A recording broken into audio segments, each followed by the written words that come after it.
Hello friends, welcome back to my YouTube channel. ಎಲ್ರಿಗೂ ನಮಸ್ಕಾರ. Sagar F ಚಾನಲ್ಗೆ ಸ್ವಾಗತ. ಇವತ್ತಿನ ಒಂದು ವಿಡಿಯೋದಲ್ಲಿ ನಾನು ನಿಮಗೆ ದಂಟು ಸೊಪ್ಪಿನ ಬಸ್ಸಾರು ಮತ್ತೆ ಪಲ್ಯ ಯಾವ ರೀತಿ ಮಾಡೋದು ಅಂತ ಹೇಳ್ಕೊಡ್ತಾ ಇದ್ದೀನಿ. ತುಂಬಾ ಈಸಿಯಾಗಿ ಇದನ್ನ ನಾವು ಮಾಡ್ಕೋಬಹುದು. ಇಲ್ಲಿ ನಾನು ಸಾಂಬಾರ್ ಮಾಡೋದಿಕ್ಕೆ ನಾನು ನೋಡಿ ಈ ಕಪ್ಪಲ್ಲಿ 2 ಕಪ್ ಅಷ್ಟು ತೊಗರಿ ಬೇಳೆಯನ್ನು ತಗೊಂಡಿದ್ದೀನಿ. ನೋಡಿ ಈ ಕಪ್ಪಲ್ಲಿ ತಗೊಂಡಿದ್ದೀನಿ. ಮತ್ತೆ ಸೊಪ್ಪನ್ನ ನೀಟಾಗಿ ವಾಶ್ ಮಾಡಿ ಕಟ್ ಮಾಡಿ ಸಣ್ಣದಾಗಿ ಇಟ್ಕೊಂಡಿದ್ದೀನಿ. ಸೊಪ್ಪನ್ನ ನಾವು ಯಾವಾಗಲೂ 2 ಸಾರಿ ವಾಶ್ ಮಾಡ್ಕೋಬೇಕು, ಯಾಕಂದ್ರೆ ಮಣ್ಣು ಇರುತ್ತಲ್ವಾ, ಅದಕ್ಕೋಸ್ಕರ. ಮತ್ತೆ 2 ಟೊಮೆಟೊವನ್ನು ತಗೊಂಡಿದ್ದೀನಿ. ಒಗ್ಗರಣೆಗೆ ಈರುಳ್ಳಿಯನ್ನು ಸಣ್ಣದಾಗಿ ಹೆಚ್ಚಿಟ್ಕೊಂಡಿದ್ದೀನಿ. ಮತ್ತೆ ಖಾರಕ್ಕೆ ಒಣಮೆಣಸಿನಕಾಯಿ ಕಟ್ ಮಾಡಿ ಇಟ್ಕೊಂಡಿದ್ದೀನಿ. ಮತ್ತೆ ನಿಂಬೆಹಣ್ಣು ಗಾತ್ರದಷ್ಟು ಹುಣಸೆ ಹಣ್ಣು, 2 ಟೇಬಲ್ ಸ್ಪೂನ್ ಅಷ್ಟು ಸಾಂಬಾರ್ ಪುಡಿ,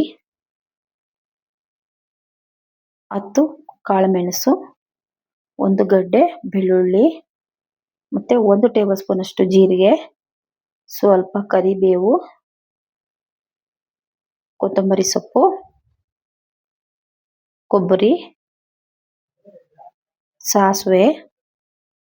ಈಗ ಬನ್ನಿ ಯಾವ ರೀತಿ ಮಾಡೋದು ಅಂತ ಹೇಳ್ಕೊಡ್ತೀನಿ. ಮೊದಲಿಗೆ ನಾನು ಇಲ್ಲಿ ಕುಕ್ಕರಲ್ಲಿ ಬೇಳೆನ ಚೆನ್ನಾಗಿ ತೊಳೆದು ನೀಟಾಗಿ ಹಾಕೊಳ್ತಾ ಇದ್ದೀನಿ.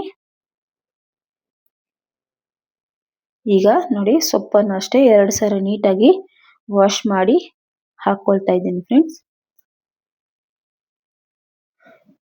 ಈ ದಂಟು ಸೊಪ್ಪಿನ ಬಸ್ಸಾರು ತುಂಬಾನೇ ರುಚಿಯಾಗಿರುತ್ತೆ, ಟೇಸ್ಟಿಯಾಗಿರುತ್ತೆ ಫ್ರೆಂಡ್ಸ್. ಬಿಸಿ ಬಿಸಿ ಮುದ್ದೆಗೆ ತುಂಬಾನೇ ಚೆನ್ನಾಗಿರುತ್ತೆ. ಸಾಂಬಾರು ಎಷ್ಟು ಟೇಸ್ಟಿಯಾಗಿರುತ್ತೋ ಸೊಪ್ಪು ಅಷ್ಟೇ ತುಂಬಾನೇ ರುಚಿಯಾಗಿರುತ್ತೆ. ನೋಡಿ ಈಗ ನಾನು ಸೊಪ್ಪೆಲ್ಲ ಹಾಕೊಂಡಿದ್ದೀನಿ. ಈಗ ಇದಕ್ಕೆ ನಾವು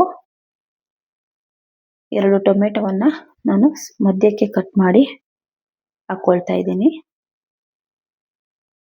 ನಂತರ ಸ್ವಲ್ಪ ಉಪ್ಪನ್ನ ಹಾಕೊಳ್ಳೋಣ. ಉಪ್ಪು ಹಾಕಿದ ನಂತರ ನಾವು ಸೊಪ್ಪು ಮುಳುಗುವಷ್ಟು ನೀರನ್ನ ಹಾಕಿ ಮುಚ್ಚಳ ಮುಚ್ಚಿ 2 ವಿಜಿಲನ್ನು ಹಾಕ್ಸ್ಕೋಬೇಕಾಗುತ್ತೆ ಫ್ರೆಂಡ್ಸ್.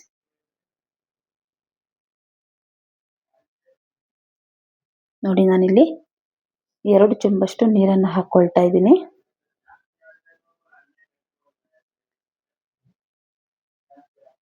ನೋಡಿ ಇಷ್ಟ ಆಗಿದೆ. ಈಗ ಮುಚ್ಚಳ ಮುಚ್ಚಿ 2 ವಿಜಿಲ್ ಹಾಕ್ಸ್ಕೋಬೇಕು.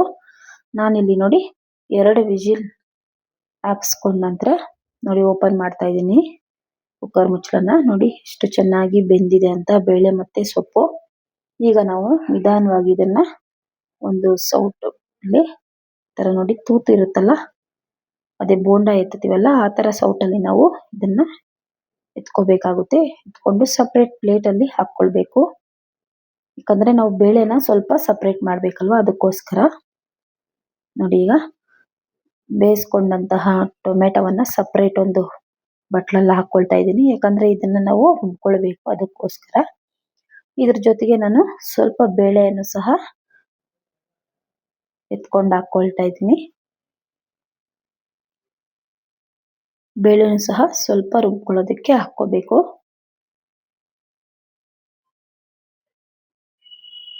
ನೋಡಿ ನೀಟಾಗಿ ನಾನಿಲ್ಲಿ ಸ್ವಲ್ಪ ಬೇಳೆಯನ್ನ ಹಾಕೊಳ್ತಾ ಇದ್ದೀನಿ. ನೋಡಿ ಇಷ್ಟ ಆದ್ರೆ ಸಾಕು. ಇನ್ನೆಲ್ಲ ಮಿಕ್ಕಿದ್ದೆಲ್ಲ ನಾನು ಸೊಪ್ಪನ್ನ ಬೇರ್ಪಡಿಸಿ ಒಂದು ಪ್ಲೇಟ್ ಒಳಗಡೆ ಹಾಕಿಟ್ಕೊಂಡಿದ್ದೀನಿ. ಈಗ ಇದಕ್ಕೆ ನಾನು ಸ್ವಲ್ಪ ಹುಣಸೆಹಣ್ಣನ್ನ ಸೇರಿಸ್ಕೊಳ್ತಾ ಇದ್ದೀನಿ. ಬೇಳೆ ಬಿಸಿರುತ್ತಲ್ವ, ಅದಕ್ಕೋಸ್ಕರ. ಈಗ ಮಿಕ್ಸಿ ಜಾರಿಗೆ ನಾವು ಬೇಯಿಸಿಟ್ಕೊಂಡಂತಹ ಟೊಮೆಟೊ ಮತ್ತೆ ಬೇಳೆನ ಹಾಕೊಳ್ತಾ ಇದ್ದೀನಿ. ಈಗ ಬೆಳ್ಳುಳ್ಳಿ, 1 ಟೇಬಲ್ ಸ್ಪೂನ್ ಅಷ್ಟು ಜೀರಿಗೆ, ಕೊಬ್ಬರಿ ಮತ್ತೆ ಕಾಳುಮೆಣಸು, ಕೊತ್ತಂಬರಿ ಸೊಪ್ಪು. ಈಗ 2 ಟೇಬಲ್ ಸ್ಪೂನ್ ಅಷ್ಟು ನಾನಿಲ್ಲಿ ಸಾಂಬಾರ್ ಪುಡಿಯನ್ನು ಹಾಕೊಳ್ತಾ ಇದ್ದೀನಿ. ಸಾಂಬಾರ್ ಪುಡಿ ಹಾಕಿದ ನಂತರ ನಾವು ಸ್ವಲ್ಪ ನೀರನ್ನ ಹಾಕಿ ಮುಚ್ಚಳ ಮುಚ್ಚಿ ನಾವು ಇದನ್ನ ನುಣ್ಣಗೆ ರುಬ್ಕೋಬೇಕು ಫ್ರೆಂಡ್ಸ್. ನೋಡಿ ಇಲ್ಲಿ ನಾನು ಈಗ ನುಣ್ಣಗೆ ರುಬ್ಬಿಟ್ಕೊಂಡಿದ್ದೀನಿ. ನೋಡಿ ಇಷ್ಟು ನಾವು ನೈಸಾಗಿ ರುಬ್ಕೋಬೇಕು. ಈಗ ಬನ್ನಿ ಸಾಂಬಾರಿಗೆ ಒಗ್ಗರಣೆ ಹಾಕೊಳ್ಳೋಣ. ಸ್ಟವ್ ಮೇಲೆ ನಾನು ಪಾತ್ರೆಯನ್ನ ಇಟ್ಟು ಅದಕ್ಕೆ ಎಣ್ಣೆಯನ್ನ ಹಾಕೊಳ್ತಾ ಇದ್ದೀನಿ 2 ಟೇಬಲ್ ಸ್ಪೂನ್ ಅಷ್ಟು. ಈಗ ಎಣ್ಣೆ ಕಾದ ನಂತರ ಸಾಸಿವೆಯನ್ನ ಹಾಕೊಳ್ಳೋಣ. ನೋಡಿ ಸಾಸಿವೆ ಸಿಡಿದ ನಂತರ ನಾವು ಅದಕ್ಕೆ ಕರಿಬೇವನ್ನ ಹಾಕೋಬೇಕು. ಈಗ ಸಣ್ಣದಾಗಿ ಹೆಚ್ಚಿಟ್ಕೊಂಡಂತ ಸ್ವಲ್ಪ ಈರುಳ್ಳಿಯನ್ನ ಹಾಕೊಳ್ತಾ ಇದ್ದೀನಿ. ಇದನ್ನ ನಾವು 1-2 ನಿಮಿಷ ಚೆನ್ನಾಗಿ ಫ್ರೈ ಮಾಡ್ಕೋಬೇಕು. ಈರುಳ್ಳಿ ಚೆನ್ನಾಗಿ ಫ್ರೈ ಆದ್ರೇನೆ ಸಾಂಬಾರಾಗ್ಲಿ ಪಲ್ಯ ಆಗ್ಲಿ ಟೇಸ್ಟ್ ಇರೋದು.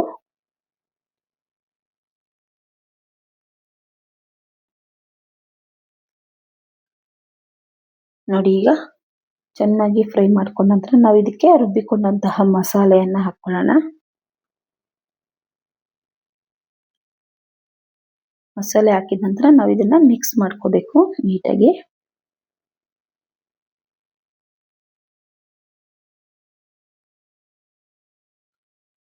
ಇದನ್ನ 1-2 ನಿಮಿಷ ಎಣ್ಣೆಯಲ್ಲೇ ಫ್ರೈ ಮಾಡ್ಕೊಳ್ಳಿ.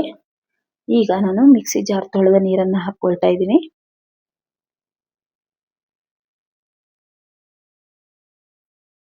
ಚೆನ್ನಾಗಿ ಮಿಕ್ಸ್ ಮಾಡ್ಕೊಳ್ಬೇಕು ನಾವು.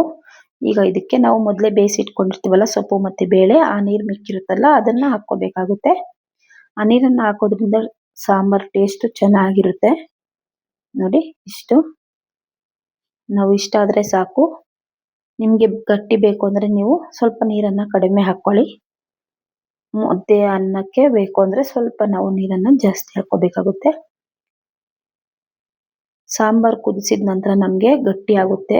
ಅದಕ್ಕೆ ಸ್ವಲ್ಪ ನೀರು ಯಾವತ್ತಿದ್ರೂ ಮುಂದೆನೆ ಇರಬೇಕು. ಈಗ ಒಂದ್ಸರಿ ಟೇಸ್ಟ್ ನೋಡಿ. ನಾವು ಆಲ್ರೆಡಿ ಉಪ್ಪು ಹಾಕಿರ್ತೀವಲ್ಲ, ಕಡಿಮೆ ಇದ್ರೆ ಸ್ವಲ್ಪ ಹಾಕೋಬೇಕಾಗುತ್ತೆ. ನಾನಿಲ್ಲಿ ಸ್ವಲ್ಪ ಉಪ್ಪು ಕಮ್ಮಿ ಇರೋದ್ರಿಂದ ಇನ್ನು ಸ್ವಲ್ಪ ಹಾಕಿ ಮಿಕ್ಸ್ ಮಾಡ್ಕೊಳ್ತಾ ಇದ್ದೀನಿ. ಬಿಸಿ ಬಿಸಿ ಮುದ್ದೆಗೆ ಇದು ಮಾಡಿಸಿರುವಂತಹ ಸಾಂಬಾರು ತುಂಬಾನೇ ಚೆನ್ನಾಗಿರುತ್ತೆ. ಬಸ್ಸಾರು ಮುಂದೆ ಯಾವ ಸಾಂಬಾರು ವೇಸ್ಟ್ ಫ್ರೆಂಡ್ಸ್, ಅಷ್ಟು ಚೆನ್ನಾಗಿರುತ್ತೆ ಇದು.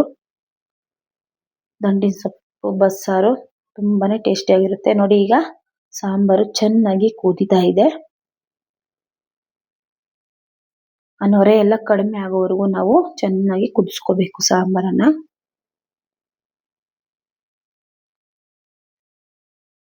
ಫ್ರೆಂಡ್ಸ್, ಈ ಸಾಂಬಾರನ್ನ ಒಂದ್ಸರಿ ನೀವು ಮಾಡ್ಕೊಂಡು ತಿಂದ್ರೆ ಸಾಕು, ಪದೇ ಪದೇ ಇದನ್ನೇ ಮಾಡಿ ತಿನ್ಬೇಕು ಅನಿಸ್ತಾ ಇರುತ್ತೆ. ಅಷ್ಟು ರುಚಿಯಾಗಿರುತ್ತೆ ಈ ದಂಟಿ ಸೊಪ್ಪಿನ ಬಸ್ಸಾರು ಮತ್ತೆ ಪಲ್ಯ. ನೋಡಿ ಈಗ ಸಾಂಬಾರ್ ರೆಡಿ ಆಗಿದೆ. ಇದನ್ನ ನಾವು 10 ನಿಮಿಷ ಕುದಿಸ್ಬೇಕು. ಈಗ ಸಾಂಬಾರ್ ರೆಡಿ ಆಗಿದೆ. ಈಗ ಪಲ್ಯ ಯಾವ ರೀತಿ ಮಾಡೋದು ಅಂತ ಹೇಳ್ಕೊಡ್ತಾ ಇದ್ದೀನಿ. ಪಲ್ಯ ಮಾಡೋದಕ್ಕೆ ನಾನಿಲ್ಲಿ ಸ್ಟವ್ ಮೇಲೆ ಒಂದು ದೊಡ್ಡ ಪಾತ್ರೆಯನ್ನ ಇಟ್ಕೊಂಡಿದ್ದೀನಿ. ಅದು ಬಿಸಿ ಆದ ನಂತರ 3 ಟೇಬಲ್ ಸ್ಪೂನ್ ಅಷ್ಟು ಎಣ್ಣೆಯನ್ನ ಹಾಕೊಳ್ತಾ ಇದ್ದೀನಿ. ಎಣ್ಣೆ ಕಾದ ನಂತರ ನಾವು ಅದಕ್ಕೆ ಸಾಸಿವೆಯನ್ನ ಹಾಕೋಬೇಕು. ಸಾಸಿವೆ ಸಿಡಿದ ನಂತರ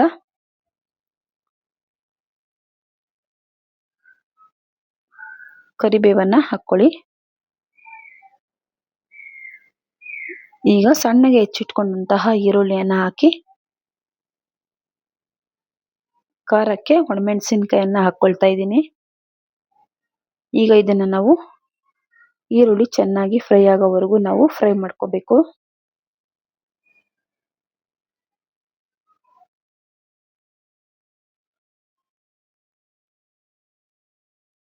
ಈರುಳ್ಳಿಯನ್ನ ನಾವು ಗೋಲ್ಡನ್ ಕಲರ್ ಬರೋವರೆಗೂ ಫ್ರೈ ಮಾಡ್ಕೋಬೇಕು.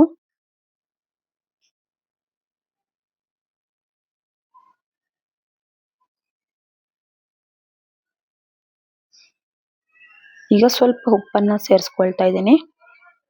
ನಾವು ಮೊದಲೇ ಸೊಪ್ಪಿಗೆ ಉಪ್ಪು ಹಾಕಿರೋದ್ರಿಂದ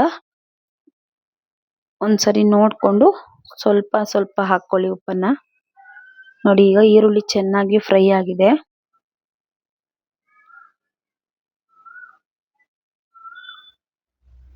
ಈಗ ಇದಕ್ಕೆ ನಾನು ನೀರನ್ನೆಲ್ಲ ಚೆನ್ನಾಗಿ ಬಗ್ಸಿ ರೆಡಿ ಮಾಡಿ ಇಟ್ಕೊಂಡಂತಹ ಸೊಪ್ಪನ್ನ ಹಾಕೊಳ್ತಾ ಇದ್ದೀನಿ.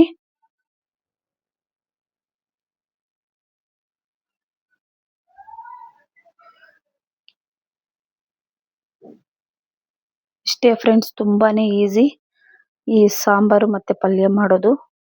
ಇದನ್ನ ಒಂದ್ಸರಿ ನಾವು ನೀಟಾಗಿ ಮಿಕ್ಸ್ ಮಾಡ್ಕೊಳ್ಳೋಣ.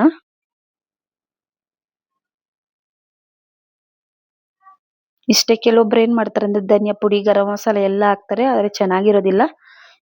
ಇಷ್ಟು ಮಾಡ್ಕೊಂಡ್ರೆ ಸಾಕು, ತುಂಬಾ ರುಚಿಯಾಗಿರುತ್ತೆ. ನೀವು ಈರುಳ್ಳಿ ಇಲ್ಲ ಅಂದ್ರೆ ಈರುಳ್ಳಿ ಬದಲಾಗಿ ಬೆಳ್ಳುಳ್ಳಿಯನ್ನ ಹಾಕೋಬಹುದು, ತುಂಬಾ ಟೇಸ್ಟಿ ಆಗಿರುತ್ತೆ.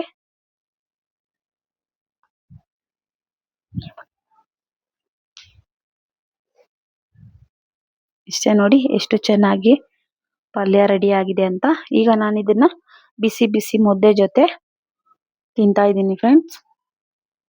ನೀವು ಇದನ್ನ ಬೇಕಿದ್ರೆ ಮುದ್ದೆ ಅನ್ನದ ಜೊತೆಗೆ ಉಪಯೋಗಿಸಬಹುದು, ತುಂಬಾನೇ ರುಚಿಯಾಗಿರುತ್ತೆ. ಫ್ರೆಂಡ್ಸ್, ಈ ವಿಡಿಯೋ ಇಷ್ಟ ಆಗಿದೆ ಅಂತ ಅನ್ಕೊಳ್ತಾ ಇದ್ದೀನಿ. ಇಷ್ಟ ಆಗಿದ್ರೆ ದಯವಿಟ್ಟು ವಿಡಿಯೋಗೊಂದು ಲೈಕ್ ಮಾಡಿ, ಶೇರ್ ಮಾಡಿ, ಸಬ್ಸ್ಕ್ರೈಬ್ ಮಾಡಿ, ಹಾಗೆ ಕಮೆಂಟ್ ಮಾಡೋದನ್ನ ಮಾತ್ರ ಮರಿಬೇಡಿ. ಯಾರ್ಯಾರೆಲ್ಲ ನನ್ನ ಚಾನಲ್ ಅನ್ನ ಸಬ್ಸ್ಕ್ರೈಬ್ ಮಾಡದೆ ನೋಡ್ತಾ ಇದ್ದೀರೋ ದಯವಿಟ್ಟು ಈಗಲೇ ಸಬ್ಸ್ಕ್ರೈಬ್ ಮಾಡ್ಕೊಳ್ಳಿ, ಹಾಗೆ ನನ್ನ ಚಾನಲ್ಗೆ ಸಪೋರ್ಟ್ ಮಾಡಿ ಅಂತ ಕೇಳ್ಕೊಳ್ತಾ ಇವತ್ತಿಗೆ ಈ ವಿಡಿಯೋನ ನಾನು ಇಲ್ಲಿಗೆ ಎಂಡ್ ಮಾಡ್ತಾ ಇದ್ದೀನಿ ಫ್ರೆಂಡ್ಸ್. Thank you.